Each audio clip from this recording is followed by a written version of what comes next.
This is Sparta! Welcome back to the live stream where we don't give up easily. Damn.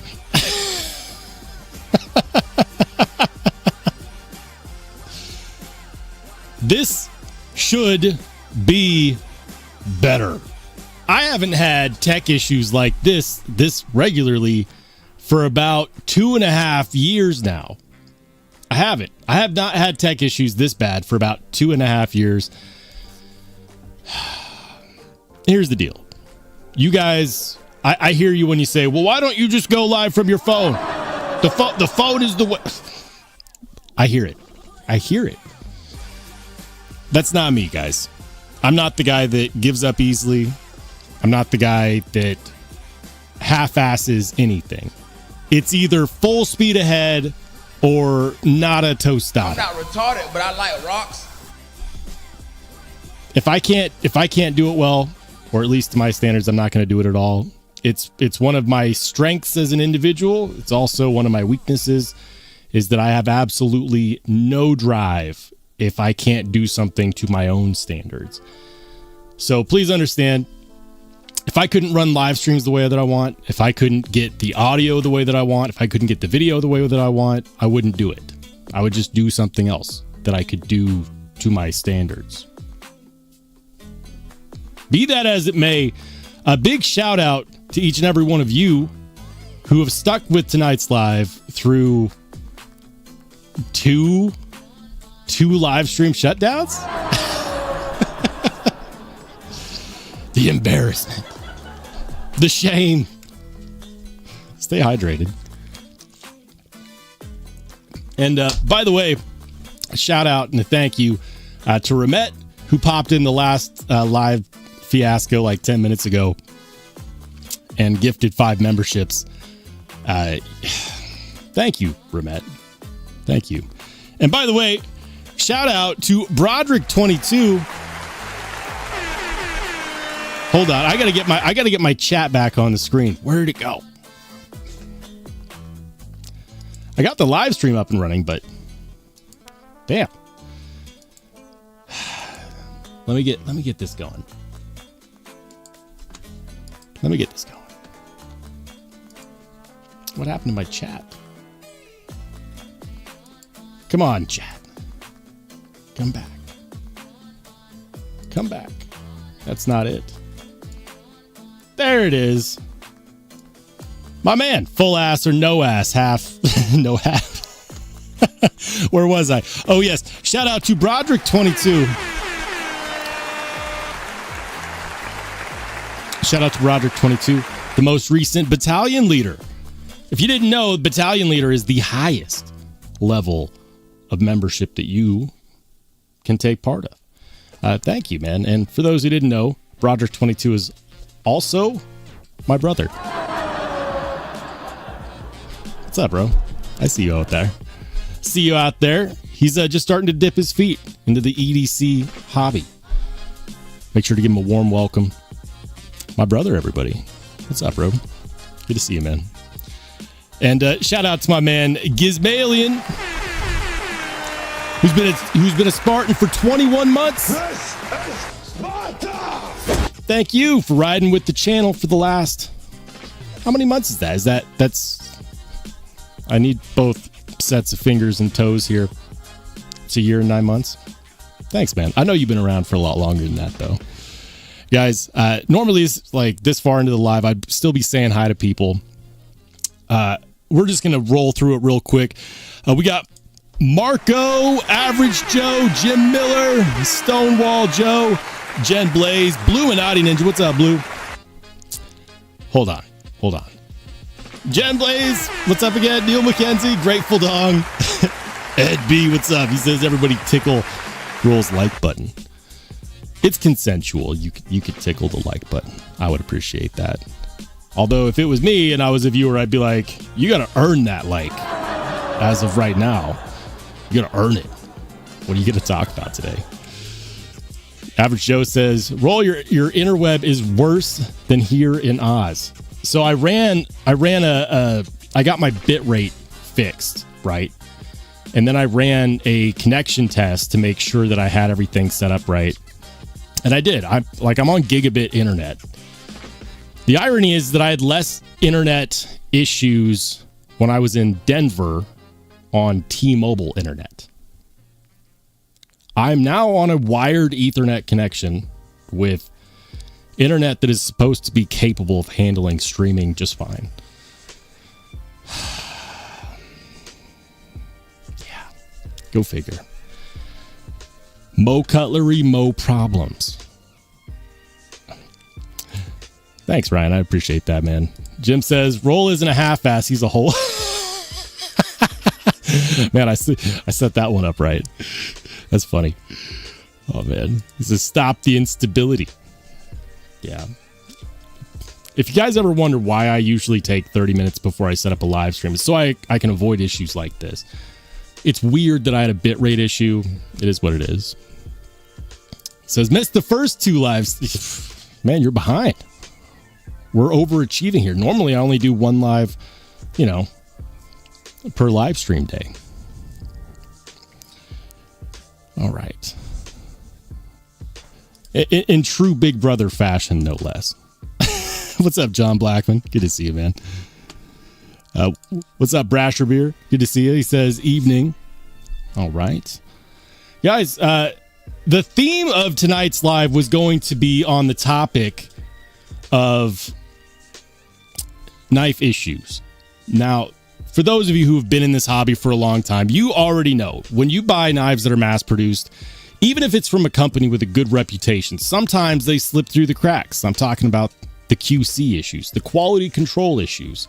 Maybe the pivot's a little over tightened. Maybe the detent is a little stiff. Maybe it's a little light. Maybe the lockup isn't reliable. And the question always becomes, what should you try to fix yourself versus what should you just send back for a warranty repair or replacement? Now, the reason I wanted to make this a topic is I'm a part of a couple different group chats within the community. I'm not putting anyone on blast. But there was a topic of conversation, and it seemed like there's this division between those who have experience working on knives as an enthusiast, like tuning their lock bars or, doing their own modifications, and those who are just, the average consumer. So I'm not going to tell you what side of the fence I'm on this topic, but I'm going to give you a scenario. I want you to imagine for a second that you are the customer. You bought a knife that costs easily $600 or more. It's a USA made knife from a respected USA maker. And you get it, and the lock bar is stiff. I'm talking like painfully stiff. Like, obviously, like don't get me wrong, I've held some stiff lock bars in my time. But seriously, you could tell that it's just not right. Like, the lock bar tuning is off. It takes way too much force and pressure. It doesn't have lock stick. It's just a really stiff lock bar that requires way too much pressure to disengage it. It's stiff. So, are you the kind of person that is going to remove the over travel stop and try to bend that lock bar back on a $600+ knife with no experience having done this before? Or are you going to take advantage of the maker's warranty? Some people will say, it's not that hard, just fix it yourself. Some people will say, no, utilize the warranty. That's what it's there for. I'm curious, what would you guys do? Assume that you don't know how to tune a lock bar and that you've never done it before. Would you do it? Or would you send it in for a warranty fix? I'm actually going to put the poll in the chat. And I'm really curious because I have a really strong opinion on this. And I'll tell you guys about it here in a little bit after the live stream gets rolling for a little bit. But I'm going to put a poll out there because I'd love to hear your guys' opinion. And the poll is going to be, should you fix lock bar tuning issues? I'm just going to simplify it. Issues yourself, on an expensive brand new knife? The answers will be yes, no, and the community favorite, I like rocks. I'm not retarded, but I like rocks. I also like sound effects. You guys tolerate them. It's just something that I enjoy. It keeps me entertained. There it is, guys. It's in the chat. You know, oftentimes in democracy, it's always left up to the college of electorates. And so some people think that your vote doesn't matter. Here's a chance where it does. Your vote matters. Vote with your opinion. Vote in the poll. And with that being said, hold on. Just want to make sure I didn't miss anything while I was monologuing. What's up, Jeremy? Good to see you, dude. Welcome into Tiff. What's up? Says, glad you got things. I mean, it's working for now. Don't jinx it. Anything could happen. You know, the irony is that when I say that I haven't had issues like this since, like, what was it? 2.5, almost 3 years ago now. 3 years ago, I was running, my channel was still very new. I was just starting to do live streams, and I was running on a computer that had been used to a lot of gaming. I used to be big into computer gaming. And if you don't know, gaming on your computer is really hard on the components. So it was a high performance machine, but it was a high performance machine that had been running marathons in Call of Duty lobbies for far too long. And I was starting to have issues, and I'd work around them. Live streams would crash. It was unreliable. I was lucky enough to have a core audience that stuck with me through it. And we'd laugh about it right in the chat. And we'd be like, when's Rolls Live going to end tonight? And finally, it all came to a head. The computer actually caught fire. Yeah. I had a power supply issue. The power supply gave up the ghost and caught fire. I had to do a knife sale to buy components to basically build a brand new PC. I haven't had issues like this since then. So now the question is, do I need a fire extinguisher? I really hope I don't. We'll see. Stay tuned. In the meantime, guys, let me know what your thoughts are. Should you fix lock bar tuning issues yourself on an expensive brand new knife? When I say expensive, like $600+ is expensive. Should you fix that yourself? Or if it's clear that it's a manufacturer issue, should you send it back for a warranty? We're going to check the poll. I asked that question. You answered. 25 of you answered anyways. 36% say yes. 40% say no. And 24% say... I'm not retarded, but I like rocks. Oh, man. This is what I mean. Like, it's a division. I'll give you my opinion on it here in about... We'll give 5 minutes. How about that? 5 minutes. Yeah. 5 minutes. I'll give you my opinion in 5. That's probably as long as I can stay silent on this. But Ed says, maybe the topic should be live stream issues.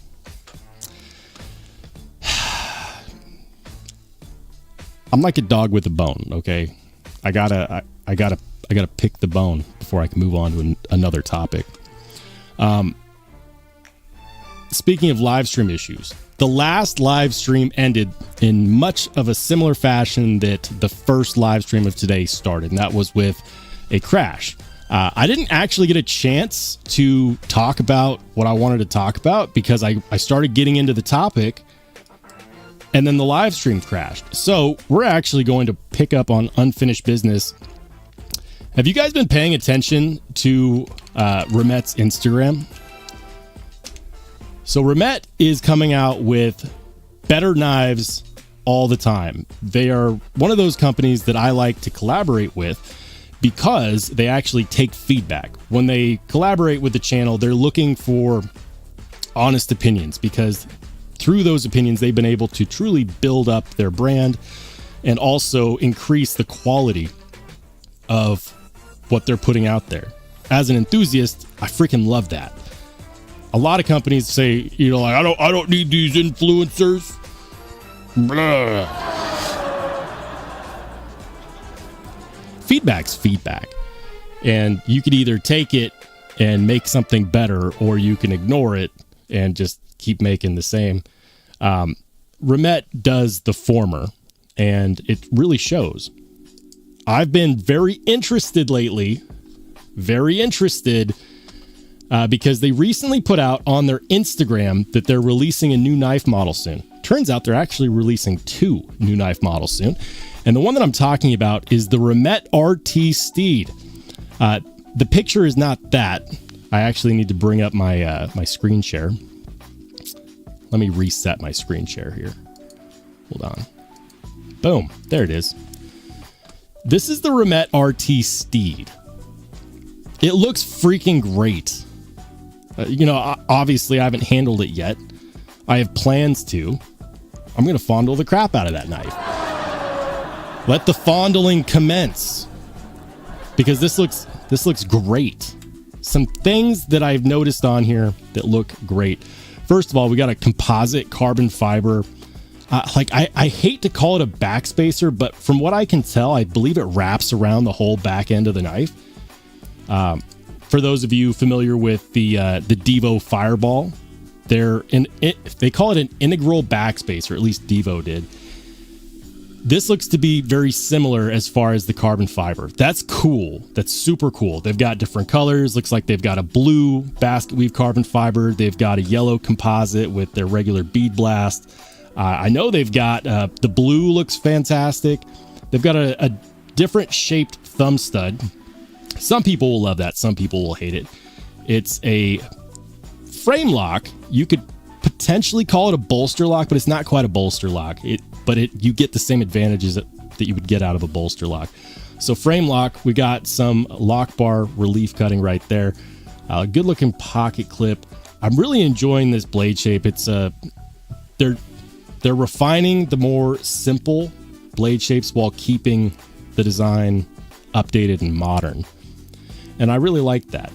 If I was a betting man, I'd bet, dollars to donuts that's a hollow grind. Remet has done a really good job of adopting that. Why? Because they listen to your feedback. I was just talking about that. They used to do exclusively flat grinds. Flat grinds are easier to machine. Hollow grinds are not. And so that's one of those things, one of those recent improvements that they've started putting out there on more knives that I really enjoy. It looks good. I know these black versions have got to be a DLC, at least on the blade.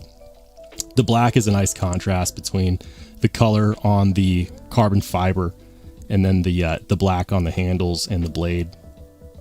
I mean, that being said, this blue and bead blasted variant, that looks good. So does the blue and black. They all look good. They all look good. It's a button frame lock. They've been doing more of those. The Remet Meteor, which is the knife that was in my waiting screen picture, is also button frame lock. This looks way more modern, more updated, and these are going to be released soon. So this is the one that I wanted to talk about. Oh, maybe I'm wrong. Maybe it's not a wraparound. I stand corrected. See, this is why I don't review knives that I haven't held before. This is not a wrap. I thought this was an integral backspacer. My mistake. Easy mistake. It's not. It is a titanium backspacer. That's totally cool too. They actually chamfered over on that carbon fiber. Like, the more I look at these, the more interested I get. This is what I spent 8 minutes talking to a screen that nobody else was looking at when my live stream crashed on Wednesday at the end of my live stream. And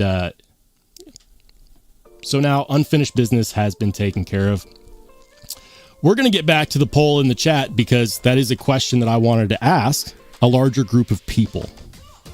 So the question was, should you fix lock bar tuning issues yourself on an expensive brand new knife? The scenario is a real scenario. Someone bought an expensive American-made knife. Imagine $600+ from a respected USA knife maker. It is not a custom. This is a knife company. It's a well-known knife company. They generally put out really good work.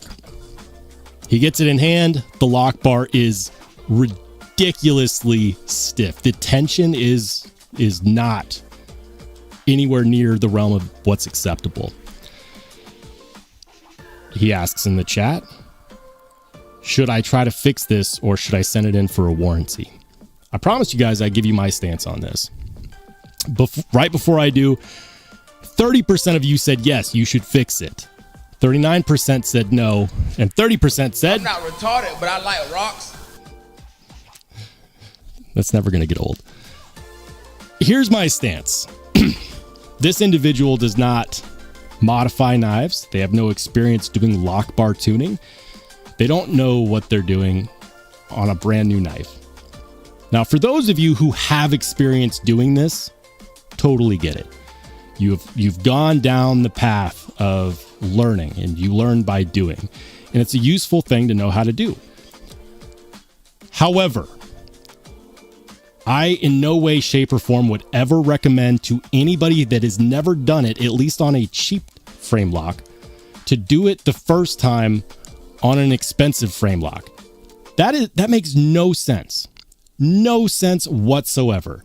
In fact, I go as far as to say, even if you do know how, you still shouldn't take the risk, even if your experience minimizes that. Why? Because the onus is never on the customer of an expensive knife to fix tuning issues. When you pay top dollar, I'm talking like, hell, if you're paying $200, the onus shouldn't be on you. The onus should be on the company to make sure that they're sending out a product that not only meets your standards, but meets theirs. Warranties exist for a reason. They offer comfort in knowing that if there is a defect or something isn't up to standard, that you can send it back and they'll do something about it. That's called standing behind your product. And if you don't give companies an opportunity to do that, then they never will. You have to give them that opportunity. Not to mention the difference between sending it back to a company to properly tune that lock bar versus you doing it yourself is there are unintended consequences. For example, to retune this lock bar, the common response would be, well, remove the over travel stop that's there to keep you from bending it back too far the other way, and then bend it back the other way. But for those of you who have done this, you're not just changing the tension of the lock bar on a frame lock. You're also affecting its lockup and its detent. So what that means is, okay, let's say that by overbending it the other way, something that they literally put a modern update in to keep you from doing that. And all of a sudden, let's imagine for a second that all of a sudden, okay, your tension is better now.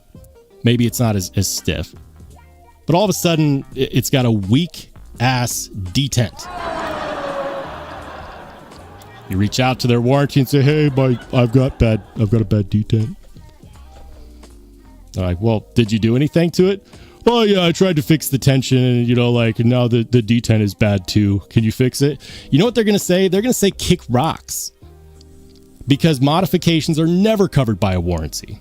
And if you go a little bit too far, and if you've never done it before, how are you supposed to know what's too far?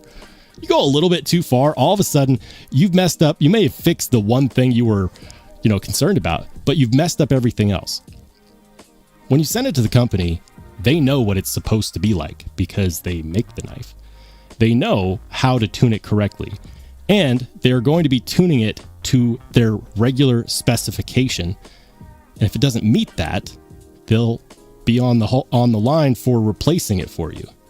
If you do it yourself and mess it up, you're on your own and potentially out $600. So I understand why some people will disagree with me and say, well, you should just do it yourself. It's not a huge deal. It's not rocket science. Bend the lock bar back, put it, blah, blah, blah. Even if there's only let's say there's a really minimal chance of messing things up. If there is a 10% chance that you could mess it up, you're really going to do that the first time you've ever done it on an expensive knife?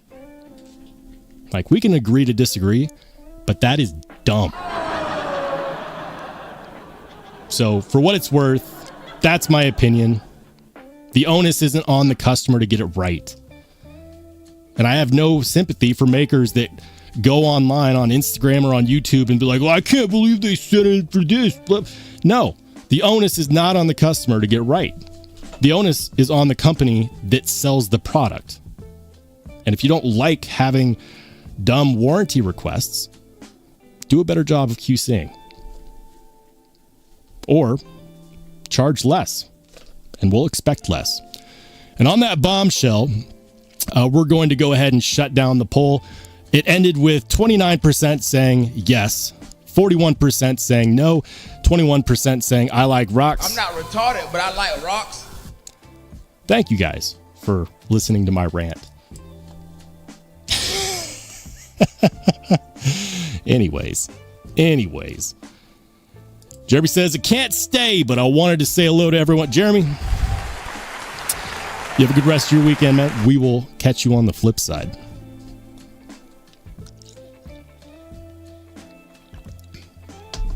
Mr. Steve, absolutely. Consider this to be an open forum.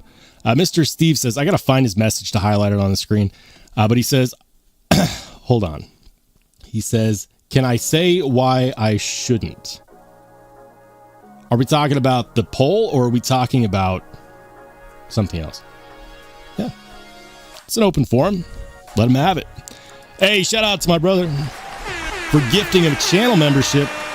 This is Sparta! Thanks, man. I appreciate that. Fishbag, what's up, dude? He says, I drink a lot and I fondle knives, but I have weekends off and I'm my own boss. There you go. I know I missed stuff. Hang on. Shout out to my man Bradford Mitchell for the $5 super. He says, sounds like you're going to need some marshmallows for your power supply, or have you stopped feeding the hamster? It's it's the Walmart toaster. It keeps my room warm in the wintertime. Thanks for the $5 super, man. Appreciate it.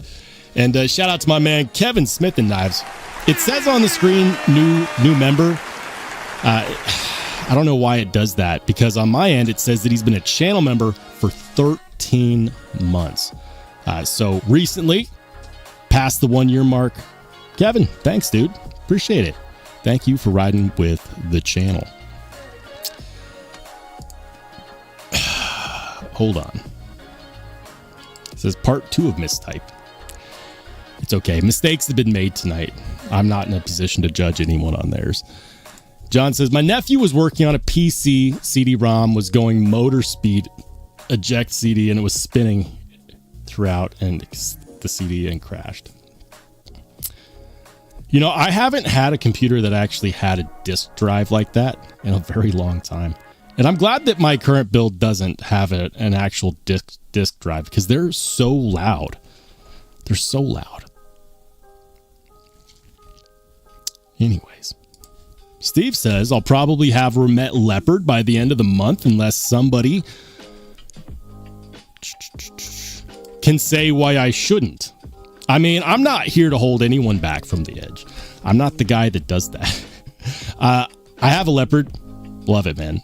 As far as gravity knives are concerned, they make the best gravity knives out there. I know some people will say, no way, no how. You know, Riot with the XO and the XOM, that's the best. It's not.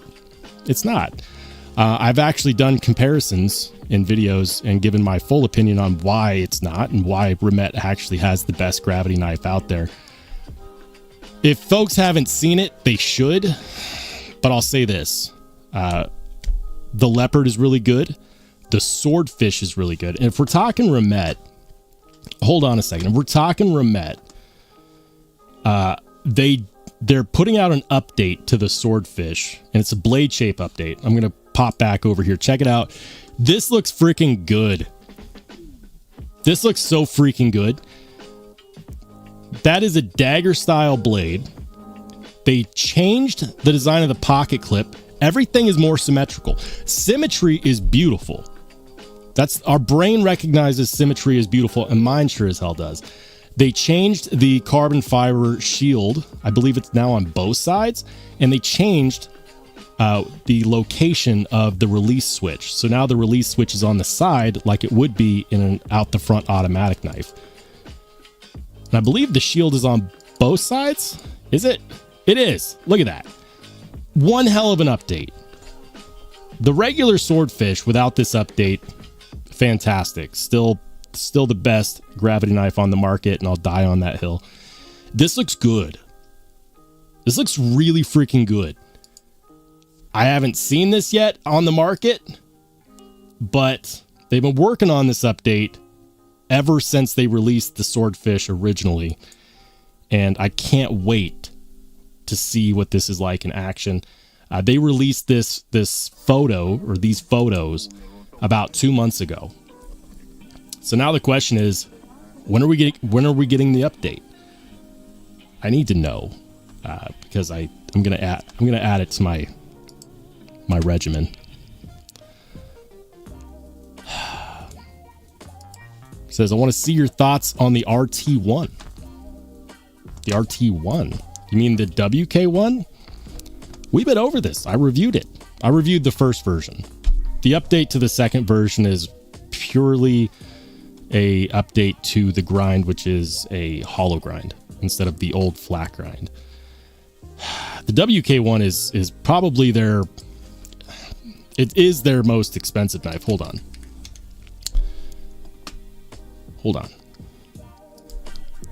WK1. All right, so check it. So this is the Remet WK1.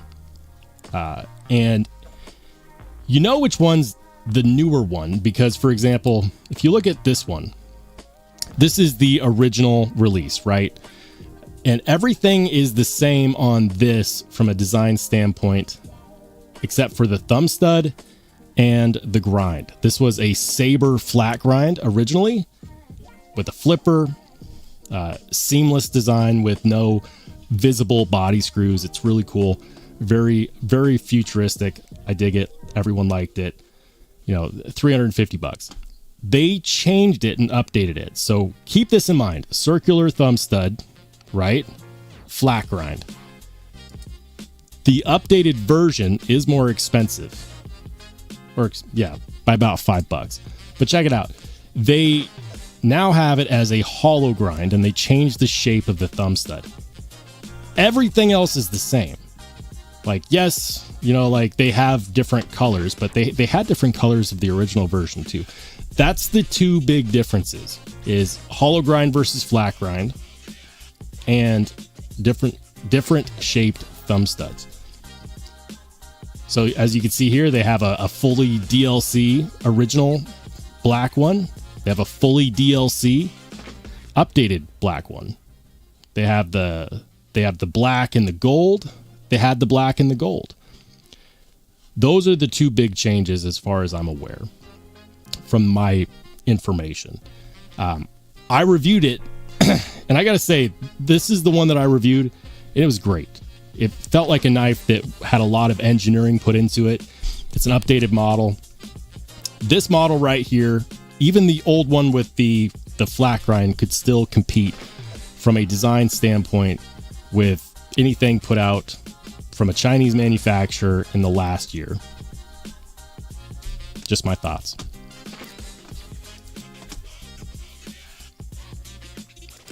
Dave says all the knife channels are live right now, and you guys are here with me, wondering when it's going to crash. All right. So let's go ahead and talk about what was carried today. I've got two knives in my pocket. I pulled one out shortly before the first live stream crashed, and I'll pull out the other one. It's quiet carry. Quiet carry is the carry today. This is the latest release from Quiet Carry. It's called the Drift C. My content on it is coming soon. I had someone ask in the comment section of my last live stream, where's the Drift C video? You promised it to us like a week ago. I did. But, oops, shouldn't hit the mic. But I am working on a new format for my reviews. I'm okay cluing you guys in. You guys are the few and the proud the diehards who stuck with me through 2 crashes today. So the least I can do is clue you in. I am planning on rebranding the channel to some extent here in 2026 to align more with my vision for the content that I want to make. Is it risky? Absolutely. Could it backfire in a huge way? Absolutely. It could be a very bad idea, in fact. But I'm trying to stand out from the crowd because the truth is that there is a bunch of channels that do regular top-down knife reviews, and there's nothing wrong with that, except for the fact that there are channels that do it better than the other 99% of channels that also do it. And that includes me. There are channels that do a way better job at top-down reviews than me. That's not what people are looking for anymore, because a lot of folks have found those channels that they like, and those are going to be their channels because they do a really good job of top-down tabletop reviews.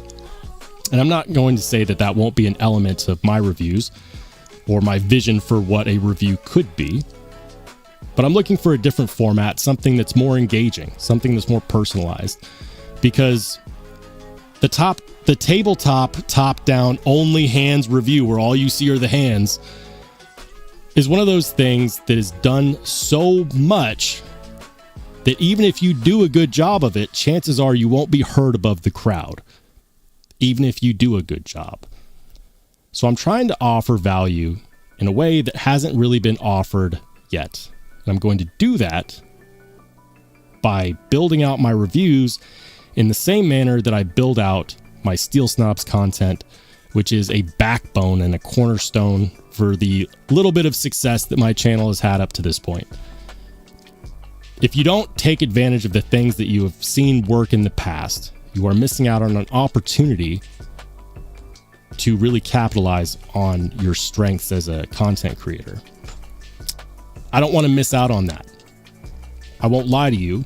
Doing content in that manner is time consuming. So it means that I'm not going to be putting out an episode a day. I'm not the volume guy. I never have been.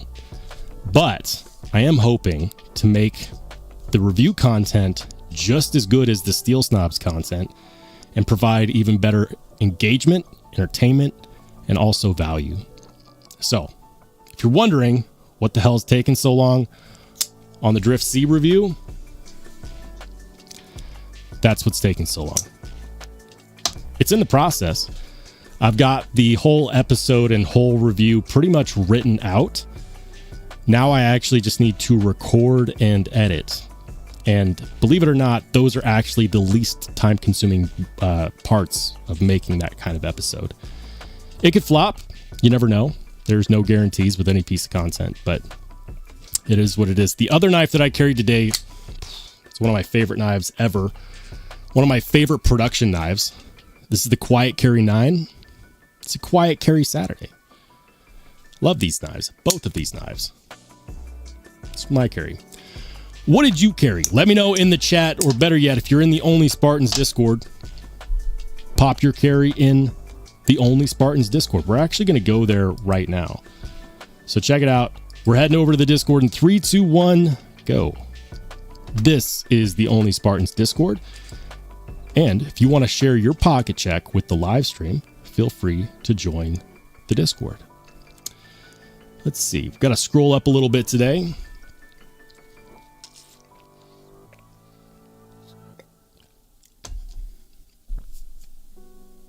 Where's the beginning? Where's the beginning? It's got to be somewhere around here.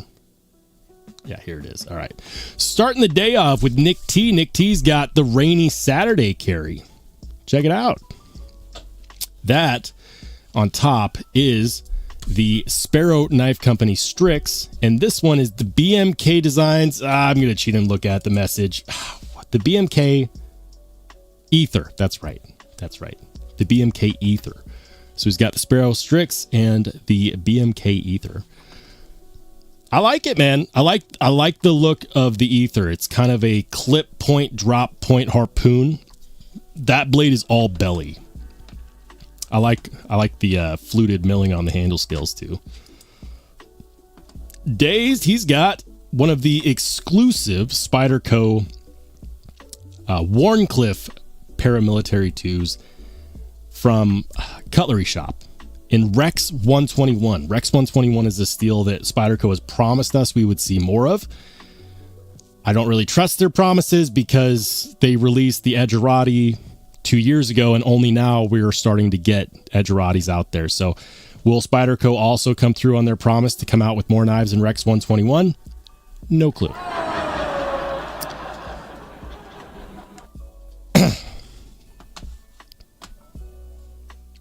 All right. What's up, Sean? He says, hey, chat roll, would you rather have an XM24 or 3 1/4? Great question. So here's the deal. I like bigger knives. I do. There's a certain majesty to a bigger blade. You feel more confident. You got more cutting edge. You can move through materials with a reckless abandon. It just feels more badass to have a bigger knife. That being said, something that I've learned about myself over the last several years is that I do actually gravitate subconsciously to the smaller knives. Like, for example, this is a fantastic knife. Not overly big, but big enough for my, mundane cutting tasks that I expect on a daily basis. So for me, would I rather have the XM24 or the 3 1/4? I would say if you ever held the 3-inch XM18 and you felt, man, I just wish this was a little longer, or they really should do a flipper delete so you can choke up on the grip, then I would 100% go for the brand new model, which is an in-between, right? So for those who don't know, the 3 1/4-inch XM18 is a new model. Prior to now, they only had a 3.5-inch XM18 or the 3-inch XM18. Some people felt like the 3.5-inch was just too much. A lot of people felt like the 3-inch was not enough. And so Rick Hinderer came out with the 3 1/4 recently, and they've been readily available. I'm actually kind of surprised that they've been readily available, because normally the Hinderer crowd snatches up anything that's brand new right away. Having owned a 3-inch XM18, I can tell you that personally, I was disappointed at the size, and I shouldn't have been, because you get the measurements online. I would most likely more gravitate towards the 3 1/4 than the XM24, which is a much bigger knife. But that doesn't mean that I wouldn't prefer at some point to just own both. That's if I'm ever stuck between a rock and a hard place deciding between two knives, usually the decision is save up more money, have a knife sale, and buy both. If your spouse hates you, you can just blame me. Anyways, I know I've missed stuff. Hang on. Hey, shout out to Raccoon Tactical. Welcome in the latest recruit. This is Sparta! Thanks, man. Thanks for joining up. Definitely appreciate that. Ed says, doesn't Rex 121 chip if you fart on it? That depends. Was hot wings on the menu tonight? Because it's... Rex 121 can be chippy. It absolutely can be chippy. Here's what I'll tell you guys. If you're not dropping it, if you don't drop your knives very often, not an issue. Rex 121 is less chippy than something like a steel like Maxmit, but it's still going to be more chippy than something like M390 or 15V. It all depends on what you want out of your knife. If you want a more hardcore knife that has better toughness and is less likely to chip when you're cutting through coarse materials or fibrous materials like rope, then Rex 121 might not be the play for you. But if you're doing mundane cutting tasks and your biggest opponent is cardboard, it's hard to beat, dude. It's hard to beat. I have a Sage 5 in Rex 121. This guy right here. Absolutely no chipping issues whatsoever. I also haven't had to sharpen it yet because it's got insane edge retention and wear resistance. So Rex 121 is a great steel, but I'd say, proceed with caution. If you're working on a ladder, if you are Mr. Butterfingers around your house and you have the opportunity to drop it a lot, then maybe I wouldn't do that. But for the average Joe, it's going to be an amazing steel. Oh my goodness, did my brother just gift another channel membership? Thank you, man. This is Sparta! And shout out and congrats to TIJSO. How do you pronounce that? Is that TJSO 30? Welcome in. Thank you, bro, for the gifted membership. What's up, Dale? He says, I missed the warning, but I can't wait for the normal Rex 121 PM2 to arrive. Did they only release the warning first? I thought they released both the warning and the regular blade at the same time. I could be mistaken. David says, 0 chipping issues for my Sage 5. Yeah, I've had no issues at all. Granted, again, I don't have very demanding cutting tasks. Like, I'll blow through 100 feet of cardboard. Amazon's very popular in my house. I get a lot of boxes from companies when I do product reviews. And it was Christmas recently, so I had a lot of boxes to break down. Raccoon Tactical says, I carried my MagnaCut Para 3. It was more than up to the tasks today of tape cutting. Glad to hear that. All right, let's keep it rolling with the pocket check, guys. Here we go. My carry, I don't put a lot of effort into my pocket checks, guys. Like, I leave the fancy photos for the content, but there it is. The Drift C and the Quiet Carry 9. Fantastic carry. Skull, he's got the Buck Trekker, the Paramilitary 2, and an ultratech. Look at that. The Buck Trekker is not one that I've seen very much of. Is that one of their Chinese made knives, or is that one of theirs that's made here in the States? Of course, we're all familiar with the Paramilitary 2 and the ultratech. I like it, man. Very nice. The Ponds. Ooh, I have a feeling we're going to be seeing a lot of Paramilitary 2 warnies tonight. Another Cutlery Shop exclusive. You guys went in hard on those. Miranda is switching it up. She's got the Rosecraft Nola Chucky Jack, the Jack Wolf Knife Sharpshooter, and the Kershaw Slippy for Slip Joint Saturday. There you go. You're more than set. More than set. Tommy T. Ooh. Which fixed blade is this? Which one is it? I don't know what fixed blade that is, but that is obviously a Crew Carta Paramilitary 2. That is obviously a Rivery Zero utility knife, Rivery Zero. And then I'm pretty sure this one is a TPK Ohio Riverjack with the tight. I can only see a little bit of it, but that's got to be a TPK Ohio Riverjack with the TPK exclusive jigging on the handle scales. There we go. Bradford Mitchell. I knew it. I knew we were going to see a lot of these tonight. He's also carrying the new Rex 121 Paramilitary 2 warning. Here's the thing. I mentioned this in my last live stream, guys. Like, I did not jump on this because I'm not a fan of the blade. Like, I like Wharncliffes, okay? And I know that this is ironic because a lot of people consider Spydercos to not be, like, naturally beautiful. But I don't like the look of the Wharncliffe personally. I understand that I am part of the minority there, and I can appreciate it for what it is, which is a hard to find exclusive that we don't see very often. But you guys got, I think everyone bought these up. Gizmalian, he's got a handful of knives. What are we working with today? I see that looks like a Dixon, a McNeese Dixon He's got a Vosti Thunder Beast. Love that knife, by the way. This one that's an Asher Knives. Is that an Akuto? Is that an Akuto? Hard to say. And then this one is, I'm not familiar with this one right here. This crossbar lock knife right here. But I think I got at least, two for four. At least 2 for 4, maybe 3 for 4. It's close enough for government work. Geek Machinist.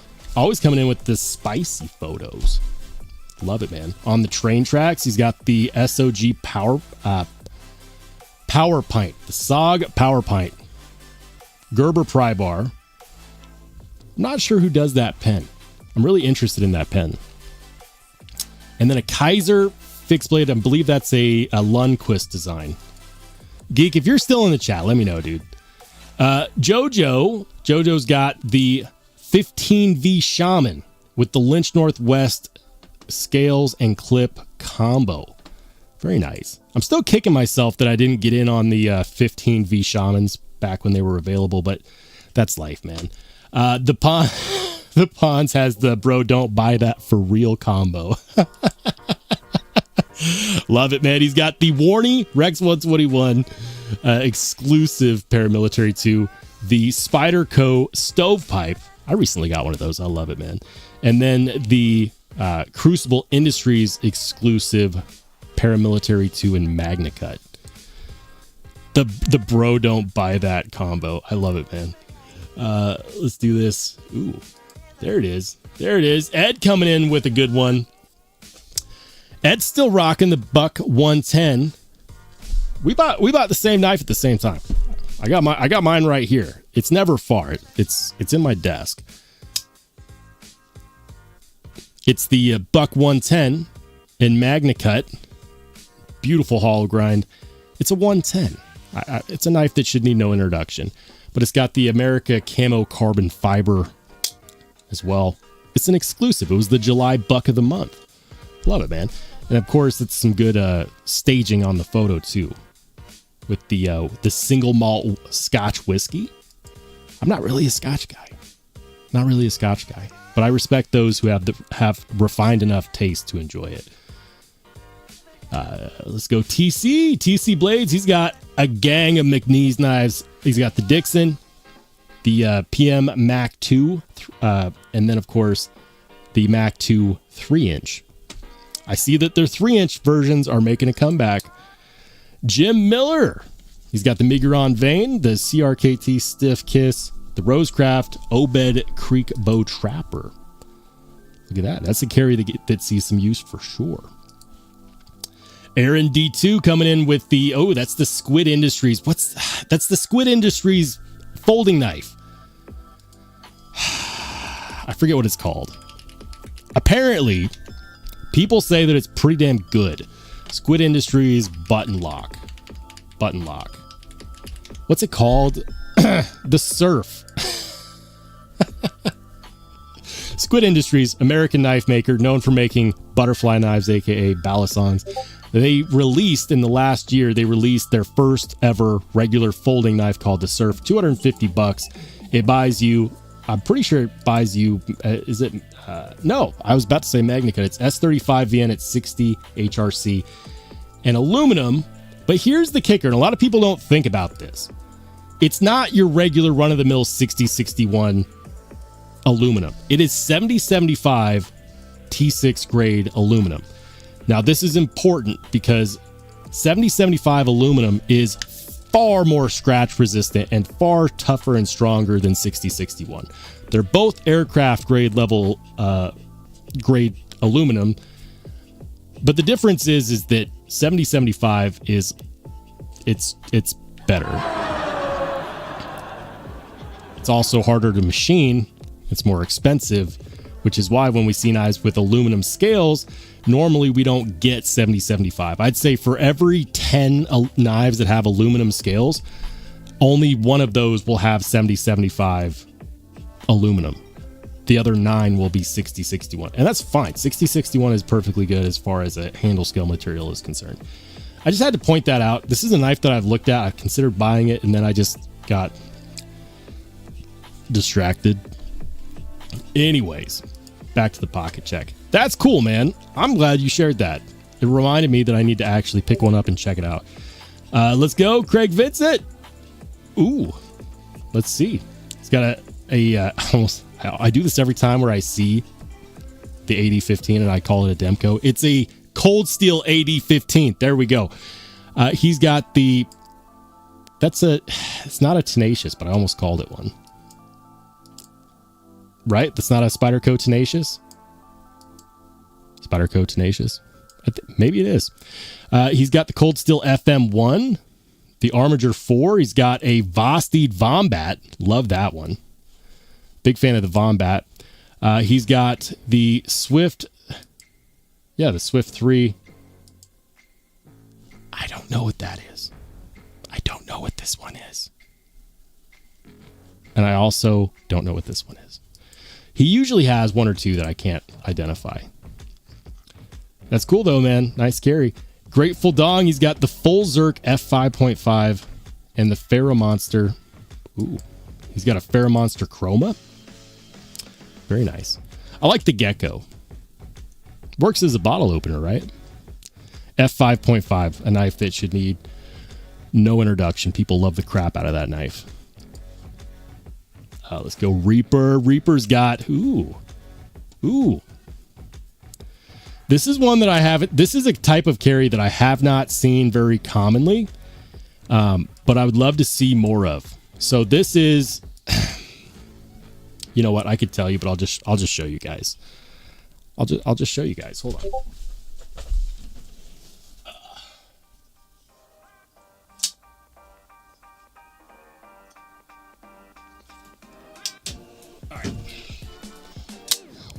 This is an underrated knife. I reviewed this knife very recently. It's from DC Blades. It's not an expensive knife, despite the fact that it has, it's got the silver carbon fiber. Hold on.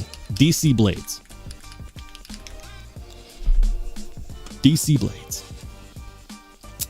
I love this knife. That's what it's called.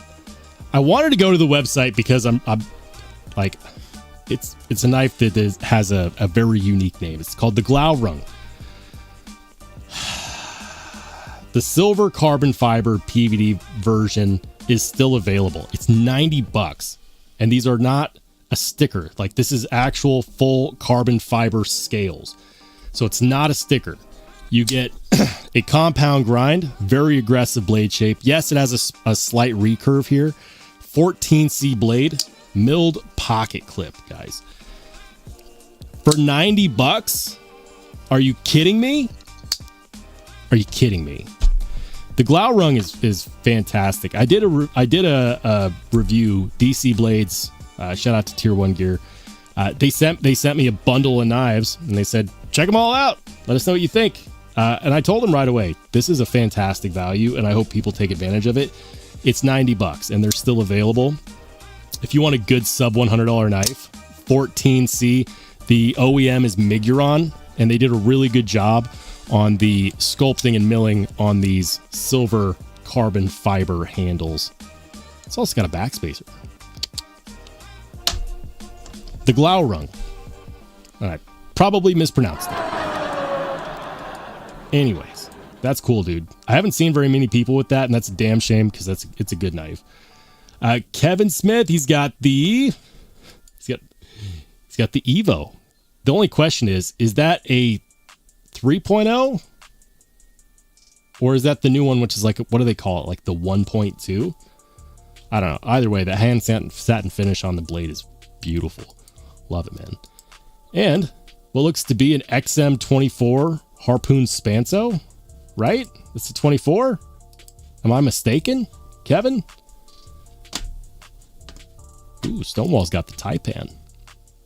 The Taipan on the carpet. Shout out to my brother who just popped in with his pocket check. Very nice. Those knives look a little familiar. But it was good to hear that you were enjoying those today. Let's go. Let's go. Serious Mike. which concept is that. It's not the main street. I always default to saying it's a concept main street. It's not a main street.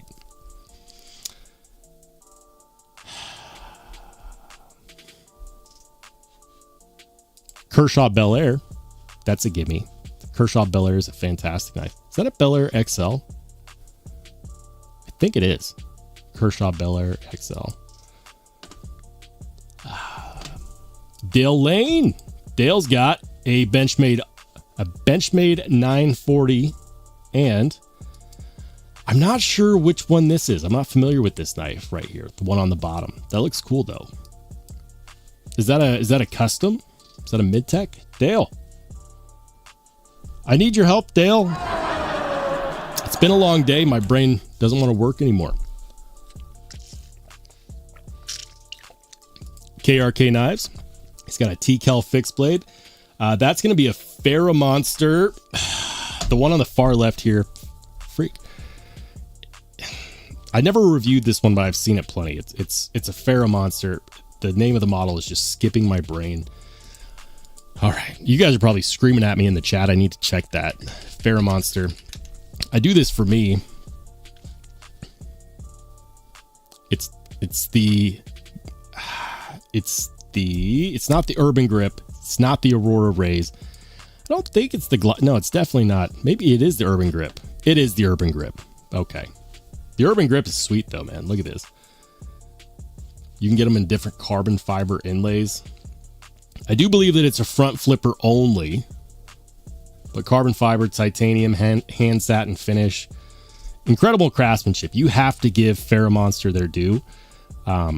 They do a fantastic job. Steve coming in hot with the Knoll Knives Voodoo. That Voodoo. Love the Voodoo, man. And this one is one of the most recent releases with the Techno Carbo carbon fiber handles, which I really liked. But they were also very expensive. I want to say they were like, what, $400, right? Many people said it was worth the cheddar. And then finally, we got Wicked Dream Designs in the house. Says I'm obsessed with ultratechs currently. I went through an OTF phase. It was OTFs are cool.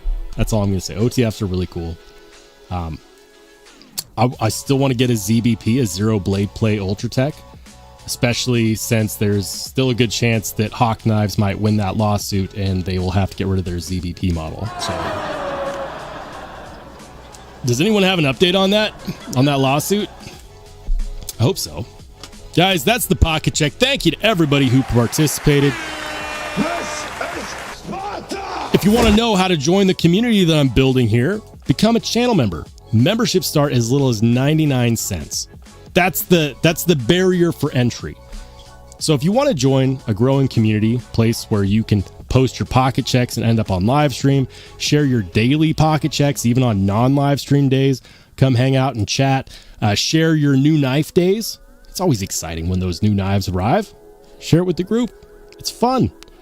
And, we encourage each other to make poor financial decisions. We also have the knife yard sale and a spot where you can actually find people posting recent knife drops and deals, kind of like the one that I posted here earlier. If you like Medford knives, you should go check this out. I spent about an hour this morning vetting this retailer and also cross-referencing their sale with pricing for Medford knives at other websites. And I have not found a single store, brick and mortar or otherwise, that has better deals on Medfords than wildaboutsportinggoods.com. It's a 30% discount, and it's not one of those situations where they just, they're like, yeah, MSRP is this randomly inflated price this knife never sells for. No, they're actually like 30% off pricing that you can still find these same knives at everywhere else online. They're still expensive. Medford knives aren't cheap. But if you're interested in Medford knives, or you've been wanting to get one at a better price, I'm just telling you guys right now, go check out wildaboutsportinggoods.com. You know what? I don't know why I'm telling you. I should probably just show you guys. These prices are actually really good. I'm not saying that I like all of these models because I definitely don't, but they've got some models in here which are crazy good pricing. I'll give you an example. I will say this. Their website needs a little bit of love. 30% off Medford knives. 30%. And that's pretty consistent with what I was seeing when I was researching these deals. So, where was it? Medford Smooth Criminal S35VN. It's the auto, excuse me, $287. $287. What does a Medford Smooth Criminal go for anywhere else? Hey, look, there it is. Everything finally decided to load. That's awesome. So check this out. If you were to go to, well, let's do DLT. DLT is a Medford dealer. Medford Smooth Criminal. Can I get one here for $250? Not $250, guys. Check it out. $360. Still a better deal than what you get. Oh, this one is $625, even better. It's a good freaking deal. But the one that I was really impressed by, and this is the one I based my decision to post the link on. Price title low. So check this out. These specifically with the Vulcan blades. Now, if you guys are someone that doesn't know Medford knives, totally fine, totally understand. Things like handle scale sculpting always costs more. Things like the vulcanized blade always costs more. Anno plus Vulcan plus handle scale sculpting makes the difference of several $100s on a Medford knife. So when I come here and I tell you this Marauder H is $714, if you don't know what you're looking at, you're probably like, where's the deal? That's not a good deal. That's expensive, dude. Remember what I told you. Sculpted handle, vulcanized blade, sculpted handle, brain fart. Sculpted handle, anodized, vulcanized blade. There we go. Those are the three things. Check this out. Marauder H. Let's see. If I was to go and compare against DLT, DLT is usually market average pricing, right? So we'll do Medford Marauder H. So the Marauder H, here's one without a vulcanized blade, without any handle scale sculpting, $775. I don't even know if DLT has any Marauder H's. Marauder H Vulcan. Do they have any Vulcan? No, they don't. But they're all more expensive. They're all more expensive than the one I just showed. I know a site that does. We'll do KnifeJoy. KnifeJoy is another big Medford dealer. Medford Marauder H. This was my morning, if you're wondering. Here's one. Very similar. No sculpting on the handle scales, but it does have the vulcanized blade. $920. Let's see if we can find one. Here's another one. Okay, here we go. Also, this one has anno sculpting, vulcanized blade, $1,045. I mention this because if you don't know what you're looking at, you'd probably see my post on the Discord and be like, that's not a good deal. It's not a good deal. It is the best deal I've seen on Medfords in recent history, and they've got more than that. They've got Praetorians at record low pricing that I've never seen, and I did verify that they're actually a real live brick and mortar store, father-son operation out of Texas. If you don't believe me, feel free to go ahead and Google search Wild About Sporting Goods. Legit. It's been confirmed.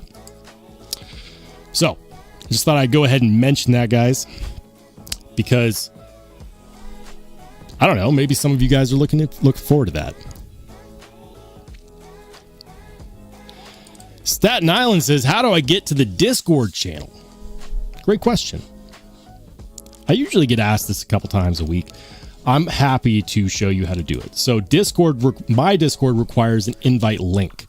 That invite link is in the posts section of my YouTube channel. So to get there, hold on.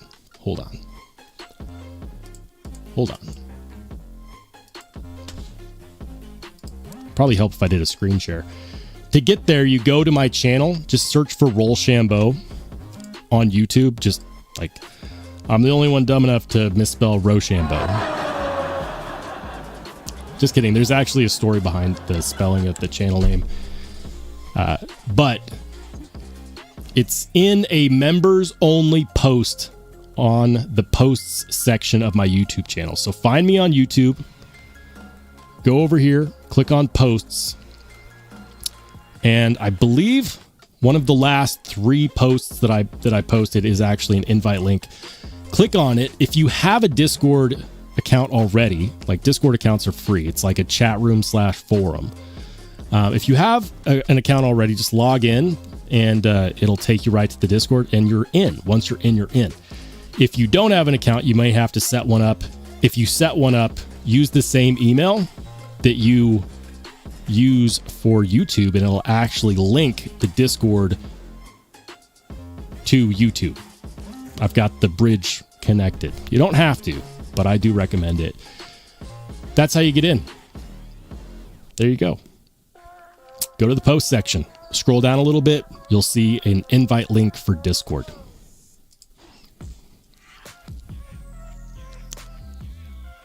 Says that T-Kel wasn't a fixed blade, it was a folder. Really? Really? I don't remember ever seeing T-Kel make a... Holy shit, you are right. That is a folder. I'm not familiar with this one. I completely missed that. I'm so used to seeing T-Kels only do fixed blades. I didn't even know they had a folder. Interesting. All right. So let's do this. T-Kel folding knife. Let's learn about it. Or at least I'll learn about it. This is what I mean. How am I supposed to know? They don't even advertise it on their website. Let's learn about their folding knife together. They don't like T-Kel. What's going on? What's going on, T-Kel? Obviously they make one or made one, past tense. I don't understand. I just don't understand. Like, why would they not leave that up there? I had no idea. I guess we won't learn about it together. This is life. Says I just got another ultratech today. Congrats, man. All 3 is the 0 blade play on that bed. Nice.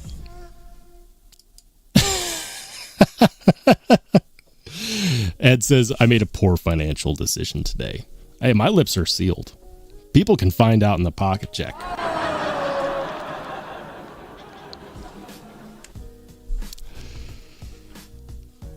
Thank you, man. For sure. For sure. You guys can always find the Discord invite link if you're a channel member on the post section of my YouTube channel.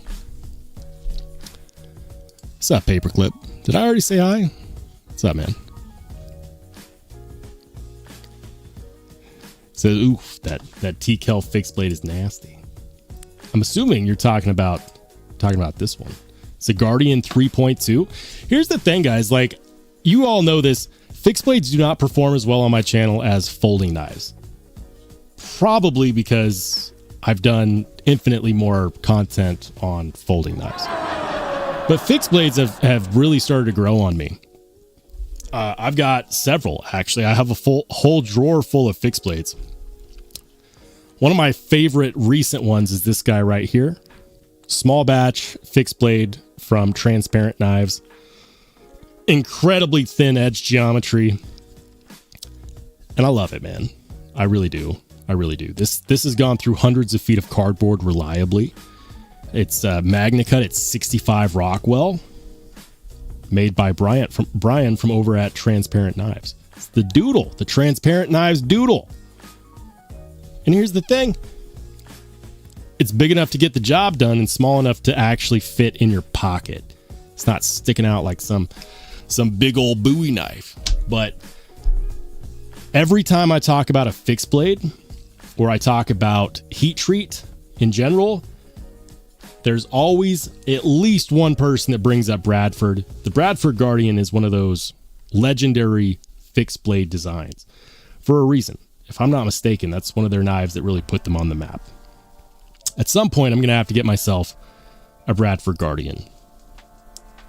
Today's not that day, but that might be a day that comes soon. All right. Jojo says exclusive club. Exclusive. I mean, membership start at 99 cents. I don't know how exclusive I made that. I made channel membership as cheap as I could at the lowest level because honestly, like, my goal as a content creator at this point in my YouTube journey is not to make the most money I could off of channel memberships. It's to make membership easy and inclusive. You don't grow something from nothing by just making it expensive and expecting people to pay for it because of what? Communities are inclusive environments. And I had someone mention in one of my last, I want to say it was either the last live stream or maybe the live stream before that. I was showing someone how to actually get to the invite link in the post section of my channel.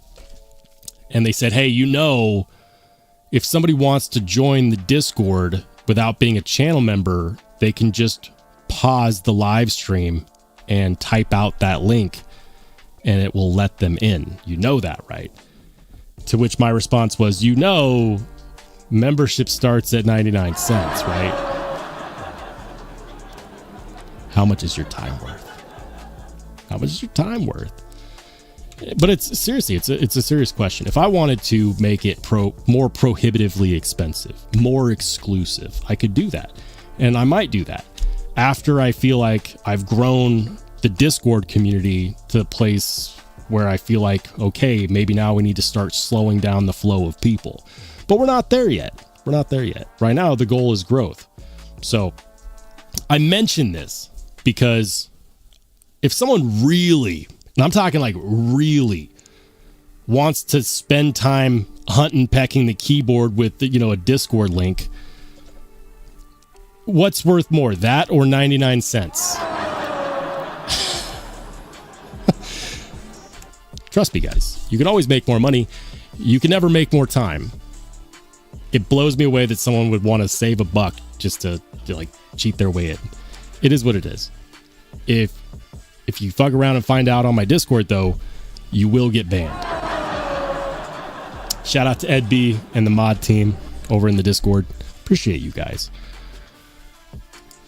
So that's the perfect way to filter people to not trash your Discord server. I've had to ban a few people, not many, but a few. Generally speaking, I would say the Discord is free of spam. But who knows? That could always change. Sarah Rick says the Bradfords are cool folks. I've never met them. I have no idea. But based on all of the positive feedback that people have given me on Bradfords over the years, I have no doubt. Matt Brody coming in with another gifted membership. Thanks, dude. He's doing the Lord's work over here. And congrats to Steve Falter, who received that gifted membership. Appreciate it, man. Reaper says, make a small fee so people that are tempted to troll are discouraged for it. When I started the Discord, I had someone pop in immediately. And here's the thing, like, they came in on a gifted membership. And the irony is that like they immediately started giving me crap about my Steel Snobs Microsoft Excel sheet that I based off of Dr. Laren Thomas's knife steel ratings. I utilized Laren's knife steel rating system because he is probably the most respected and foremost resource on knife steels in the industry, period. The creator of MagnaCut. He's a man that should need no introduction. He's someone that is well respected. He's written several books. He's a freaking doctor. And this guy, like right after I created the Discord, I popped it in the Discord as you know, where I was hosting the file, because my Steel Snobs content, I always generate comments of people saying, where do I get your comparison tool? To which my response is, pop in on the Discord. It's hosted there. If you've never tried to actually host a file before, it's annoying. There are sites where you can host a file for free, but usually they limit you on how many downloads you can get. Like, my Steel Snobs content tends to generate thousands and thousands and thousands of views. My MagnaCut video alone is, I believe it's at 100,000 views right now. So for those free sites, I would have to actually pay to host that file because of the amount of people that have asked me for it. Meanwhile, Discord lets me post it in there and I don't get charged anything. So, long story short, guy comes in, I just created it, and he starts giving me shit. It's like, wow, you're leveraging Laren Thomas's work for your own gain, making it a perk of being a channel member, blah, blah, blah, blah.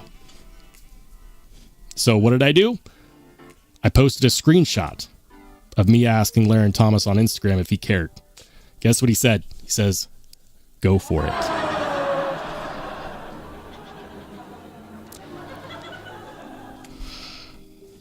The guy left. Some people just want to hate. Some people just want to troll.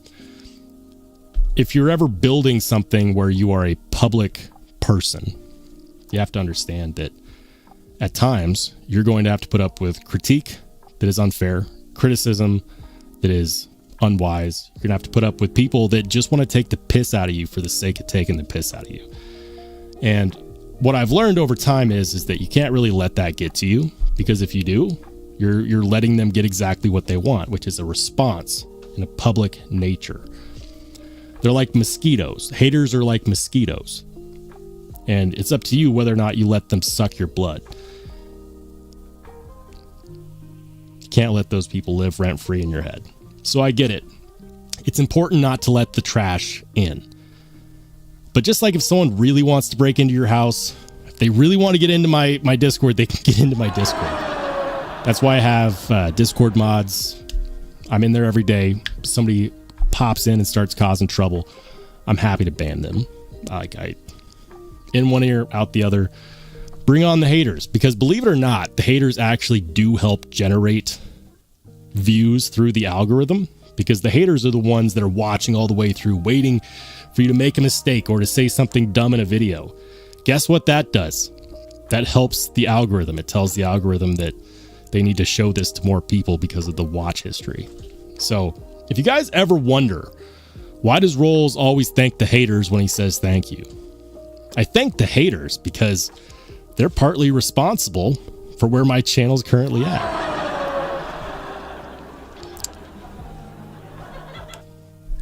It's true and kind of funny at the same time. He says, no, I meant that folding knife that was hard to find. I'm sorry for not including. What are we talking about? What are we talking about? I might have to scroll up. I don't scroll up well. Gabe says they had one they already released and sent out. They have one about to go that was a Kickstarter. What are we talking about? I miss way too much in the chat.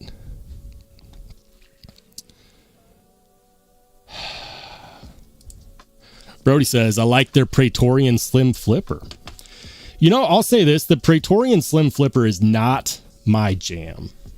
It's not. But, where was I? Let me pull it up here real quick. Wild About Sporting Goods. I hate the name of their website. If you guys are wondering if I have any skin in the game on the link that I posted, I don't. That's not an affiliate link. I learned about this retailer this morning. I learned about this retailer this morning. I usually peruse the internet for good deals just because, like, it's second nature now. But I'm also looking for, you know, good deals and sales and hard to find knives that I can post on the Discord. It's one of the perks of being in the Discord. It's part of the community. You can get a heads up on some good stuff.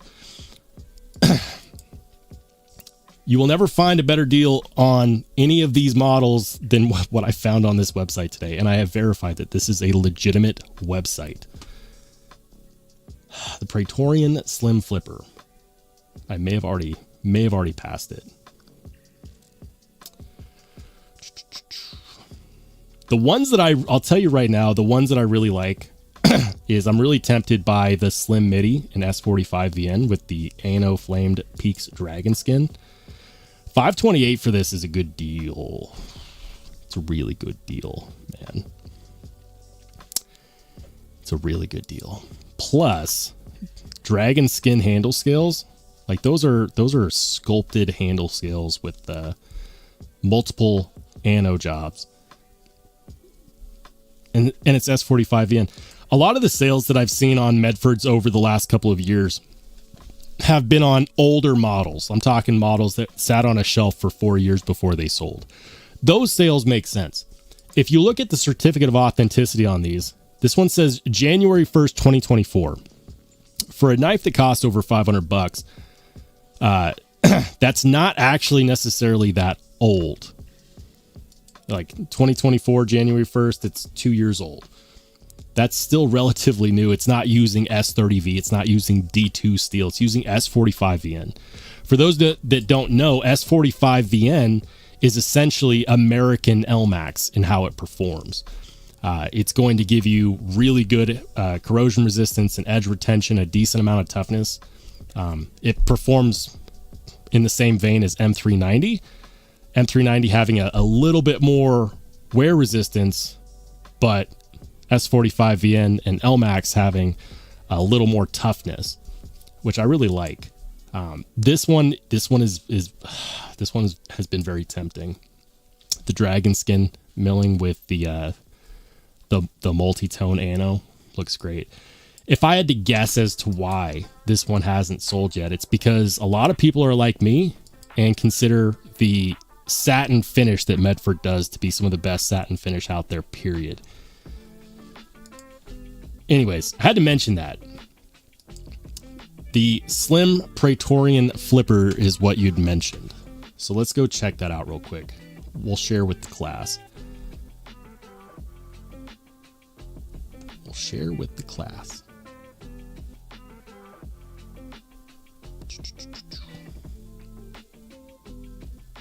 Where is it? The Slim Praetorian Flipper. Is it this one? It's probably, if it's not this one, it's probably similar to this one.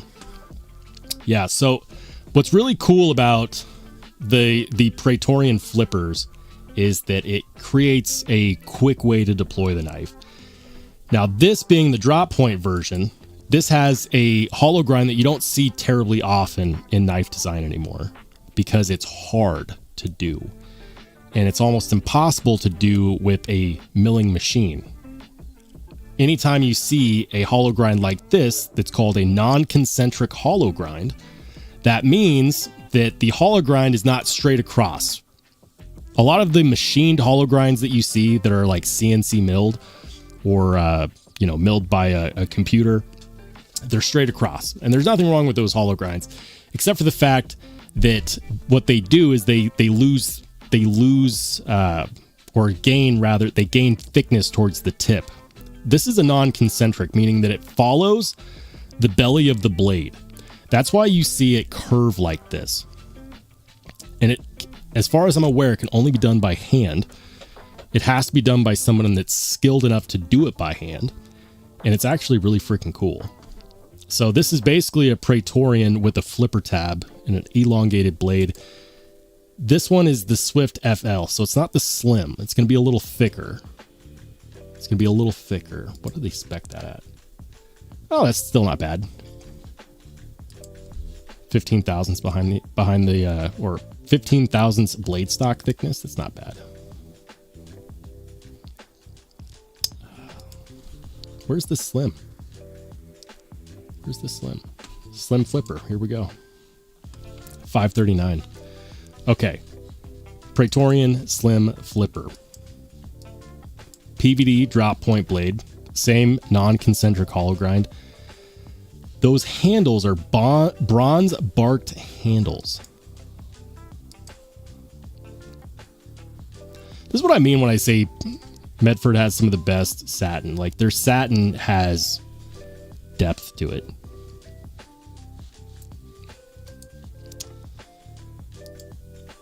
Again, not my favorite blade shape. I'm also not a fan of the bent style pocket clip, although it does, you know, from all appearances, probably work really well. It's probably something that they do to bring the cost down. When was this one made? 2023. Still an S45VN, 3¼ inches. It's a slim flipper, and so it's got a blade stock thickness of 125 thousandths. Nice. Yeah, definitely slimmer. Guys, I'm telling you, if you compare any of these knives that are for sale right now, and already, like, I looked at this morning and they had way more. I would say they probably sold about half of the knives that I saw on here this morning.